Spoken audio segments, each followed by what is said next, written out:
Ok, plaisir de vous retrouver dans notre podcast One Love Family. Je suis tellement content d'être là ce matin, surtout avec mon frère, mon ami Wanil. Sinon, comment tu vas? Tu fais très bien et toi? Oui, ça va très bien en tout cas. Ça fait plaisir d'être là avec toi. Sinon, pour commencer, t'es chic, hein? J'aime bien. Merci, mais c'est le minimum que je peux faire quand même. C'est une invitation à un podcast. Genre, je ne peux pas boycotter en venant n'importe comment. Là, je me suis dit, il m'a invité, il faut que j'ai fait l'honneur de venir un peu bien saper, comme on dit, quoi. Donc, voilà, quoi. Ok. Déjà, nous allons parler d'élever les enfants dans l'éducation interculturelle. Oui. Déjà, pour commencer, tu es avec une femme qui est différente culture avec toi. Ouais. Elle est japonaise, c'est ça? Oui, c'est exactement. Ok, elle est japonaise. Et comment ça se passe déjà entre vous deux? Bon, c'est sûr que c'est pas la même culture déjà. Elle, de base, oui, elle est japonaise, mais son père est nigérien, Ok. donc africain, et sa mère est japonaise. Elle est née au Japon, elle est comme 100% japonaise, même si elle est du côté africain. Donc déjà, pour elle, c'était un peu dur de vivre au Japon, parce qu'au Japon, comme le standard de beauté, quand tu es mixte, c'est un peu difficile. Ok. Comme les personnes mixtes issues des Noirs et Asiatiques sont un peu trop maltraitées et visées de racisme et tout par les Japonais. Donc, elle, c'était dur comme sa vie là-bas. Pour moi, ça ne me dérange pas vraiment. Moi, je suis pour le mariage interculturel. Je conseille à tout le monde d'opter pour le mariage interculturel, c'est que ça aide à briser comme les liens qui nous séparent et aussi ça aide à contrer le racisme et tout. Parce qu'on est tous des êtres humains, on est tous des humains à part et moi, je ne crois pas aux races. Au début, c'était un peu dur, je suis sûr qu'avec nos différents backgrounds, c'est ça. Oui. Donc, c'était un peu dur, mais comme moi j'aime dire aux gens, c'est que le mariage interculturel, il faut que tu le veuilles. Il faut que tu le veuilles vraiment parce que tu peux aimer la personne, mais si tu n'es pas assez committed, comment on dit en anglais, committed, si tu n'es pas assez dévoué, ça pourrait pas marcher. Même s'il y a l'amour, des fois, l'amour peut s'évader, tu vois. Déjà dans ça, tu es au Canada. Au Canada, il y a déjà des mélanges culturels aussi au Canada. Oui, bien sûr. Et il y a des très belles filles aussi. Ouais. Qu'est-ce qui fait en sorte que tu n'as pas vu toutes ces dames et tu es juste tombé sur elle, en fait? Qu'est-ce qui t'a attiré? Genre, elle est plus belle que les autres Qu'est-ce qu'elle a que les autres n'ont pas, que tu puisses la choisir? Je comprends ta question et je vais te dire tout de suite, c'est pas à cause de la beauté. C'est pas à cause de la beauté parce que... D'accord. La beauté, c'est important aussi, mais moi, je ne vois pas ça pour choisir la femme à qui je veux être pour le restant de ma vie et qui va être la mère de mes enfants. La beauté n'est pas un critère premier. Je vois d'abord la personne en tant que telle. Donc, ça n'a pas rapport avec la beauté parce que toutes les femmes sont belles à leur façon. Donc, pour moi, c'est relatif. La beauté est relative. Donc, le plus important pour moi, c'est qui tu es comme personne et c'est quoi tes valeurs et tout. Et aussi, pourquoi j'ai choisi au Japon, mais pas ici, c'est que la culture canadienne et comment la vie avance ici, je ne suis pas trop attiré par cette culture-là. D'accord. Et beaucoup de jeunes de notre génération m'ont un peu déçu. D'accord. Dans quel sens? C'est comme quand je vois les ajustements, les comportements, je ne me vois pas passer le restant de ma vie avec ce genre de culture, de comportement. Et ça ne passera pas vraiment bien. Donc, c'est pour ça que j'ai opté pour l'Asie parce qu'ils ont encore cette valeur de famille et tout, même si ce n'est pas tous, mais on ne dit pas que l'Asie est parfait, mais c'est plus conservé qu'ici, tu vois. Ici, Même récemment, en fait, je regardais à la télé où on disait, aujourd'hui dans l'enseignement canadien, c'est maintenant interdit de donner un enfant 0 s'il triche, en fait. On ne peut pas le donner 0 parce qu'il a triché, c'est un comportement. Moi, je trouve ça un peu compliqué parce que si tu te comportes mal, on doit quand même te donner, je sais pas, une faute 0, quelque chose comme ça. C'est tout à fait normal pour le professeur. Parce que si on dit, genre, un enfant, il triche, on ne va pas le donner 0, on va trouver un moyen de le rattraper. C'est compliqué. C'est comme si vous encouragez, en fait, les mal dans la société. Parce que cet enfant, il va toujours tricher d'une manière ou d'une autre, même dans la vie, dans le travail ou autre chose. Alors, j'ai une autre question. Comment vous allez faire, en fait? Parce que c'est des cultures différentes. Il y a l'Asie, il y a un autre côté occidental et il y a un autre côté africain. Alors, comment tu fais pour élever ces enfants? Dans quelle atmosphère, dans quelle éducation, en fait? Comment vous allez faire pour gérer ces enfants? Bon, c'est une question qui est... Déjà, c'est pas moi ce qui va décider. D'accord. C'est à discuter avec ma femme, bien sûr. Mais... moi, vu que comme j'ai vécu ici, ça fait 11 ans que je suis au Canada, 11 ans.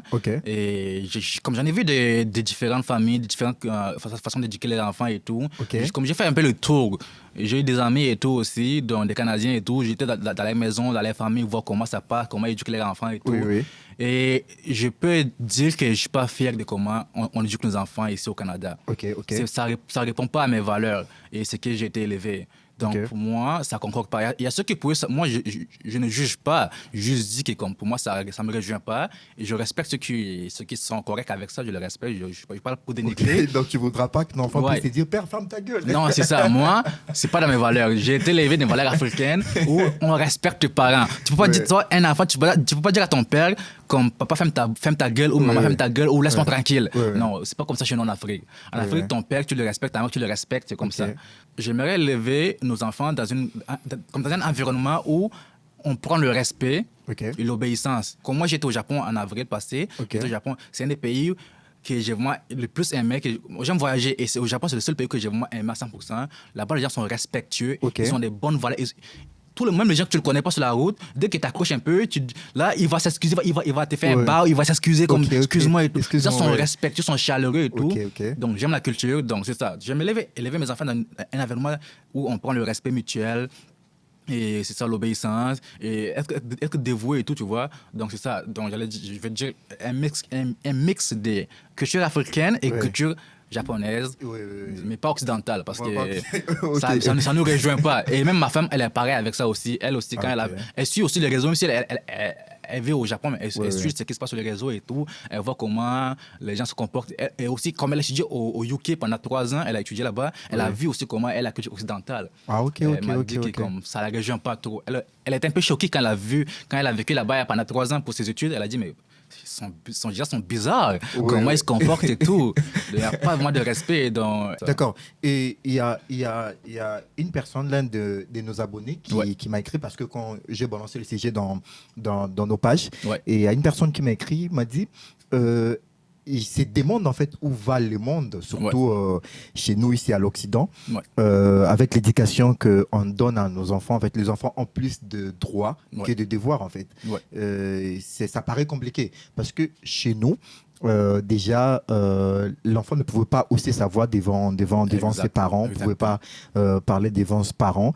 Et la personne m'a dit, est-ce qu'il frappait son enfant si son enfant se comporte peut-être mal, sèche le cours, ou son enfant pète un câble, ça paraît vraiment compliqué. Est-ce que, genre, frapper son enfant, c'est une bonne solution pour l'éducation de son enfant?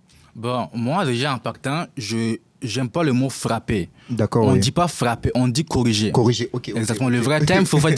Parce que frapper, c'est comme si c'est la violence. Oui, c'est la violence. Mais quand un enfant déconne, tu n'aimes pas comment il réagit, tu veux le ramener sur le droit chemin, on dit corriger. Ou on peut dire comme donner une fessée, tu vois. Comme une tape, comme arrête ce que tu fais. Donc, quand on fait ça, c'est pas amour. Parce que toi, en tant que parent, tu n'aimerais pas voir ton fils ou ta fille faire n'importe quoi et tu vois que sa vie devient n'importe quoi. Tu ne vas pas être content que mon fils, je ne dis rien. Oui, je vois. Tu aimerais que ton fils ou ta fille revienne sur le droit chemin. Et s'il n'écoute pas, à force de te répéter qu'il n'écoute pas, tu vas apprendre une autre façon de les faire comprendre, tu vois. Donc, c'est là où vient la partie où on corrige l'enfant. Et un parent qui fait ça, c'est pas vrai que les parents ont du plaisir à faire ça. Oui, je comprends. Un parent n'est pas du plaisir à faire du mal à son fils ou à sa fille. Mais t'as pas le choix. Quand on a recours à ça, l'enfant peut avoir une crainte en dire que si j'ai fait ça, ma mère va pas être contente, mon père va pas être content et je risque de me faire corriger. Donc c'est plus... Et quand on le fait, comme je suis pas encore parent, mais de ce que mes parents, parce que moi, j'ai grandi comme ça. Chez moi en Afrique, au Tchad, là où je viens, quand tu fais une erreur, tu as droit à une correction. D'accord. Et je remercie mes parents d'avoir corrigé. Tu es venu ici, on était aussi tout petit. En fait. Non, je suis venu ici quand j'avais 16 ans. Donc j'ai 16 ans. Vraiment conscient. Mais alors, quand, par exemple, tu t'es comporté mal ou tes sœurs, par exemple, se comportaient mal ici à l'Occident, comment ta mère faisait pour réagir? Ben, au début, elle le corrigeait. D'accord. Aussi. Mais pas comme en Afrique, tu vois, comme des petites fessées et tout, par-ci par-là. Mais à un moment donné, mes sœurs, à l'école, quand ils vont à l'école avec les amis et tout, ils ont dit, quand ils parlaient, ils ont dit, mais tes parents n'ont pas le droit de faire ça. Donc, une fois, mes sœurs ont dit, si tu me corriges encore, je vais appeler la police sur toi. Ma mère a dit, ma mère c'est une Africaine, elle a dit, ah, mais tu appelles la police? Ben, prends le téléphone. Appelle les policiers, ils vont venir t'amener. Ouais. Elle a appelé la police est venue l'amener. Elle est allée au centre des jeunes. Elle a fait quoi, une journée, 2 journées. Après, elle a vu que c'était dur la vie au centre des jeunes. Elle a appelé, maman, je vais rentrer à la maison. Ma mère a dit, t'es pas bien là, t'aimerais pas être à la maison, je te tape, t'es pas bien, t'es malheureuse. Tu restes là-bas. Non, maman, je m'excuse, je vais revenir à la maison. Ma mère a dit, ok, tu vas revenir à la maison. Mais quand tu vas revenir à la maison, tu auras droit à ta fessée. Parce que t'es parti. Elle a dit, ok, c'est bon, j'accepte. Elle a accepté. Et là, c'est fini. Il n'y a plus de police là. Donc, elle a vu ce coma. C'est trop. Donc, moi, je trouve que c'est pas mauvais. C'est pas mauvais. C'est trop fort. C'est ça. Je vais juste te raconter une histoire. Ouais. Il y a une dame. Ouais. Elle est congolaise. Ouais. Elle est congolaise. Elle est venue avec sa fille. Sa fille avait 9 ans, je crois. Sa fille avait 9 ans. Ouais. Et maintenant, sa fille a 16 ans. Je Ok. crois, 16 ans ou 15 ans. Ok. La dame dit... Souvent, je dors avec mon mari à 23h. Ma fille a 15 ans. Ouais. Elle rentre à 23h à la maison. Ouais. Elle rentre 2 fois à 23h, 2 fois à minuit. Ouais. Mais c'est dit, c'est pas sérieux ça. Et la prochaine fois, la dame, elle a fermé la maison. Ouais. Et la fille n'a pas voulu en fait frapper à la porte. Elle est allée, je crois, dans la station de métro pour passer la nuit en fait. Et la police a interpellé la fille. Qu'est-ce qui se passe? On l'amène à la maison. Ouais. Et la dame me dit... la police m'a dit qu'à chaque fois que ma fille va revenir à la maison, peu importe l'heure, je dois ouvrir la porte. La femme me dit, je sens comme si j'ai perds en fait mes pouvoirs. Je sens comme si je ne suis pas vraiment parent, je n'arrive pas à éduquer mon enfant. Voilà. C'est compliqué. J'ai vu la dame, elle était vraiment en train de se plaindre sur ça. Ouais. C'est très compliqué, surtout...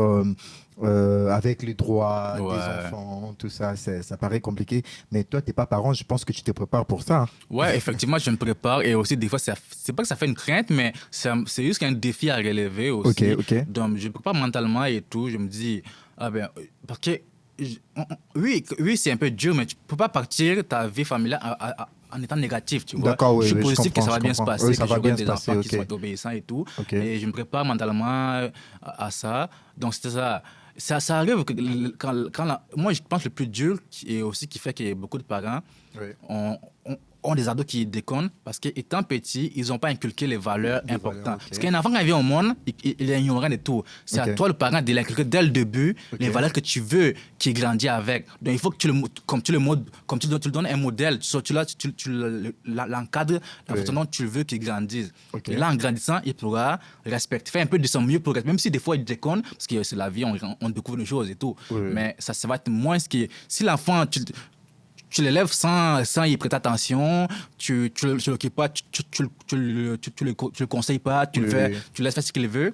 Il va grandir et quand il prend conscience, là, c'est rendu un peu trop tard de le faire raisonner maintenant parce qu'il n'a aucune valeur familiale, aucune valeur d'éducation. Quand j'aurai mes enfants, étant bébé, en grandissant, je vais commencer à leur donner des conseils de comment faire, comment se comporter dans la société, comment moi j'étais éduqué et tout. Donc voilà, c'est un peu comme ça. Ça, je comprends. Mais il y a un autre point. Aujourd'hui, j'ai comme l'impression que les mariages, en fait, dans notre génération, c'est plus du sacré, en tout cas. Ouais. C'est plus quelque chose de sacré. En fait, on s'est marié, ça marche pas, je te laisse tomber, je passe à autre chose.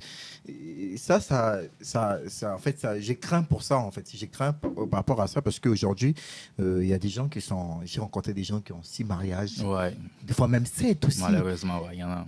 Ça craint. Et puis, des fois, la personne n'a pas 30 ans, en fait. Il est déjà passé dans... Il n'a pas 30 ans, il a divorcé au bout d'une année. L'année dernière, elle avait divorcé. Cette année, elle va se mettre avec la personne, ils vont se marier.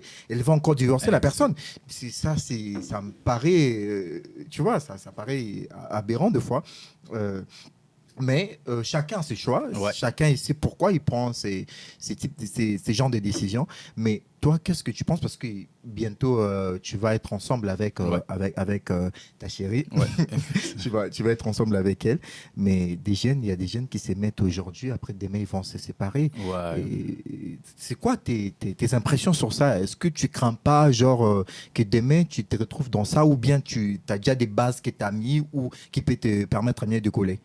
Ouais, ça, c'est une bonne question.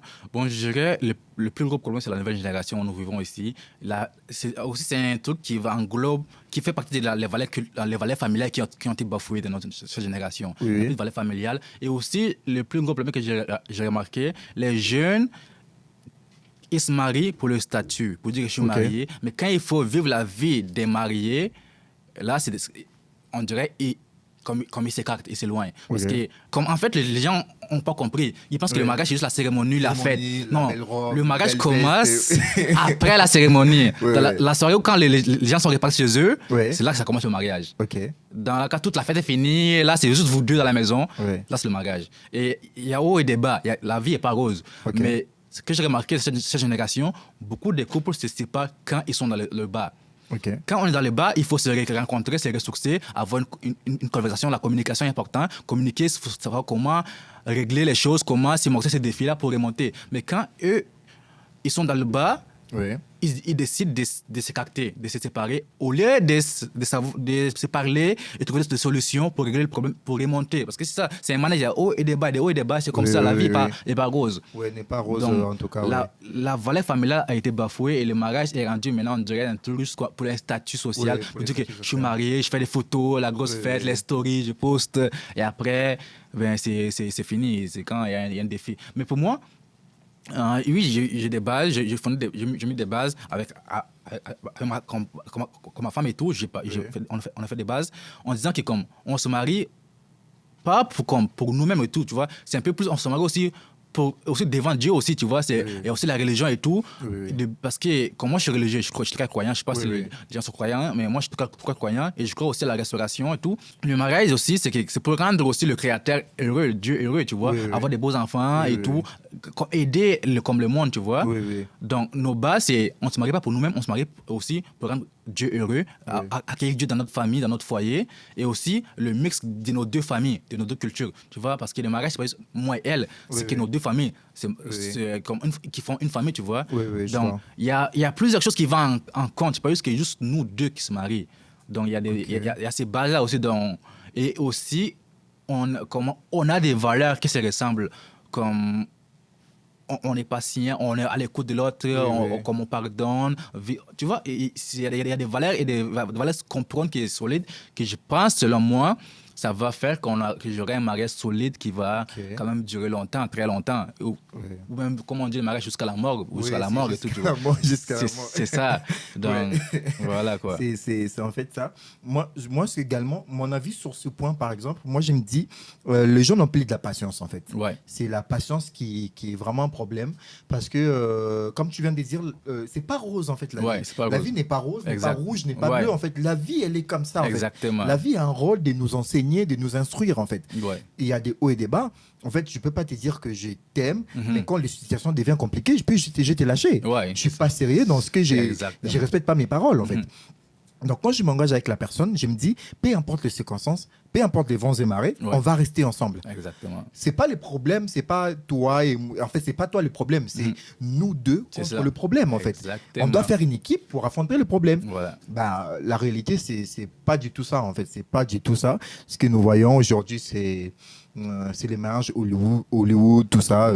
D'où ce que je condamne aussi, c'est les médias. Tu vois, comme ça dit là, Hollywood, là, ça influence la nouvelle génération à juste parce que les médias ont gâté beaucoup de foyers. Les médias, c'est s'exposer. Parce que c'est pas toutes les gens qui te voient qui veulent ton bien, tu vois. Le monde vit pour les réseaux sociaux maintenant. Ils font tous pour les réseaux. Ils ont perdu la valeur de faire ça pour eux-mêmes. Ils vont, je me marie, je poste pour que mes amis voient que je suis marié, des photos, ils me commandent. Bravo, félicitations, et c'est tout. Non, fais-le pour toi-même. La vie des réseaux sociaux, depuis l'ère des réseaux sociaux, on dirait que la vie a changé un peu. Les gens sont beaucoup changé. Ils ont créé un genre de carapace, un truc comme ça, qui sont pas eux-mêmes, tu vois. Donc ça a influencé beaucoup le cours des choses. Et ça a encore un peu empiré, je pense, même les réseaux sociaux. Ça a empiré la chose, ça a retiré des valeurs au peuple, aux gens, tu vois. Donc, est-ce que tu crois que les mariages interculturels peuvent contribuer à la paix du monde? Oui, effectivement, ça peut contribuer à la paix du monde parce que si deux personnes de deux nations différentes arrivent à s'unir ensemble et avoir des enfants, et que beaucoup font ça, c'est que ça va réduire le taux de haine et le taux de guerre, tu vois, parce que les deux peuples s'unissent maintenant ensemble, tu vois. Donc, pour moi, c'est important parce que ça crée un genre de pont qui sépare ces deux mondes, tu vois. Donc, c'est très important. Ok, ouais. Parce que on a vraiment besoin de la paix, dans le monde. On a besoin de la paix dans le monde. Parce que, regarde ce qui se passe dans le monde aujourd'hui. Nous sommes presque au bord d'une guerre nucléaire. Aujourd'hui, il y a des nations qui se menacent. Effectivement. Ils se menacent vraiment énormément. On se demande, est-ce que dans les jours à venir, est-ce que dans 5 ans encore, le monde va hésiter, parce que la menace nucléaire, c'est vraiment... c'est dans tous les médias aujourd'hui. C'est vraiment dans tous les médias. On a besoin de la paix. Alors, tous les moyens qui vont nous procurer la paix, nous devons l'utiliser. Nous devons l'utiliser. L'image interculturelle également, à mon avis, moi je trouve c'est un outil aussi pour remporter la paix. Exactement. C'est aussi important. Parce que, prenons par exemple ce qui se passe en Corée, entre les deux Corées. Alors, le fait que ces deux peuples se réunissent, se marient, c'est quand même une bonne chose. Et c'est la même chose aussi entre les Ukrainiens et les Russes aussi. Ce sont des éléments comme ça aussi qui peuvent faire en sorte que les gens puissent se réunir.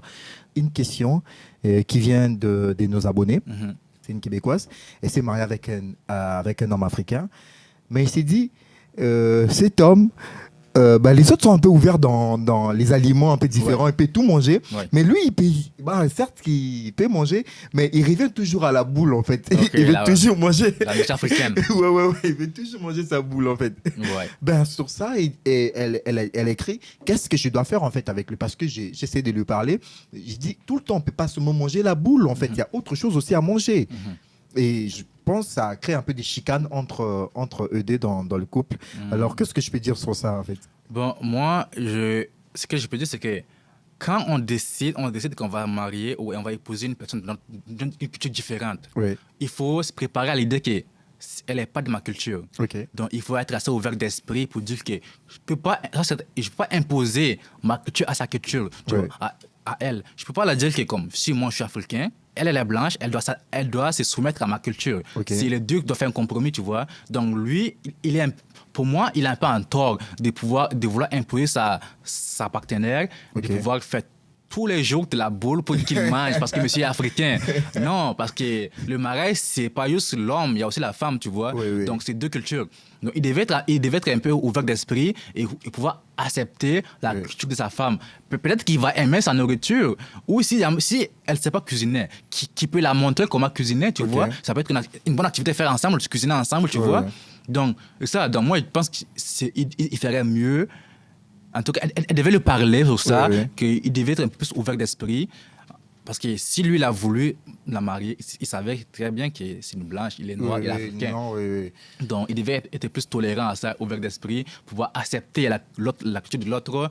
Parce qu'on est tous différents, on n'est pas tous pareils, on n'est pas tous africains, tu vois. Donc, c'est ça. Moi, je pense que c'est l'ouverture d'esprit et ça va être toléré, tu vois. Mais selon la femme, elle s'est dit, elle ne se plaint pas de faire la boule. En fait, c'est juste que l'homme veut ça every day, genre chaque jour, à chaque moment, en fait. L'homme ne veut pas genre passer 4 jours sans pourtant manger sa boule. Ça, la femme trouve ça, c'est bizarre, en fait. Je sais. Comme chez moi, au Tchad, quand on demande à une personne que tu as mangé, on peut manger comme du riz, des haricots et tout ça. Mais quand tu le demandes à la personne, est-ce que tu as mangé? Il va dire que non. Pourquoi? Parce qu'il n'a pas mangé la boule. Parce que la boule, ce qu'il fait, c'est la nourriture. C'est ça. Dès que je peux manger la boule, on me demande est-ce que tu as mangé? Je veux dire que non, je ne peux pas manger parce qu'il manque la boule. Donc ça, c'est ma culture au Tchad, c'est comme ça. Donc la boule est assez importante. Mais ici, je ne suis pas au Tchad. D'accord. C'est la différence que je ne suis pas au Tchad ici. Donc, je ne peux pas dire que comme je veux la boule chaque jour et imposer à ma femme de me faire la boule chaque jour ou de demander que moi, je mange chaque jour la boule, point et barre. Non. Mais est-ce qu'elle va te faire la boule? Je vais l'apprendre à faire la boule. Elle est ouverte d'esprit, comme elle m'a dit. Est-ce que vous avez déjà parlé de ça? Oui, on a parlé déjà plusieurs fois. Et quand elle est venue me rendre visite ici, ils sont allés magasiner une épicerie africaine ici à Montréal. On s'en acheté des affaires africaines et tout. Et on a fait une cuisine. Moi, je cuisinais, elle a vu. Et elle m'aidait aussi. Donc, je l'expliquais. Elle est vraiment ouverte d'esprit. Elle est ouverte d'esprit à apprendre. Donc, elle a aimé. Elle a dit, oh, ça goûte bien. J'ai jamais goûté ça, mais c'est bon. Et moi, ça m'a un peu... J'ai un peu aimé. C'est comme une fierté. Comme, oh, elle aime. Parce que des fois, les gens, quand ils goûtent, je n'étais pas sûr s'ils vont aimer, ils vont dire ah c'est pas bien et tout, mais elle l'a aimé et je l'ai montré, elle a dit qu'elle veut apprendre, elle est curieuse d'apprendre à cuisiner ça. Ouais, c'est ça. Non, c'est ce qui est sûr, toi tu vas manger des nouilles, tu vas je mangeais, je suis aussi ouvert, même si pour moi manger des nouilles, des affaires asiatiques, je suis pas mon fort, même si c'est ma partenaire, c'est sa culture, donc je l'aime, j'aime sa culture aussi, comme je l'ai marié, aussi je marie sa culture, donc je suis ouvert d'esprit à goûter, peut-être à force de manger, je vais prendre goût aussi à ça, qui sait, donc c'est ça, donc je suis quand même ouvert d'esprit, d'où l'important c'est d'être ouvert d'esprit, vraiment être ouvert d'esprit et ne pas juger, savoir accepter la culture de l'autre, tu vois. Ah ok. C'est ça. Déjà, il y a l'une de nos abonnés, parce que c'est les femmes qui réagissent plus à nos publications. Elle a dit, moi je suis en relation avec un mec, lui il est en Asie. Précisément, le pays, je crois, c'est Thaïlande, entre Thaïlande ou Philippines, c'est entre les deux pays. Et elle est ici au Canada. Elle, avec son homme, ils ont du mal à décider où ils vont habiter, en fait. Parce que l'homme s'est dit, Asie, c'est mieux. La femme s'est dit, les Canada, c'est mieux. L'économie, tout ça, c'est mieux. Ils ont du mal à décider où ils vont habiter.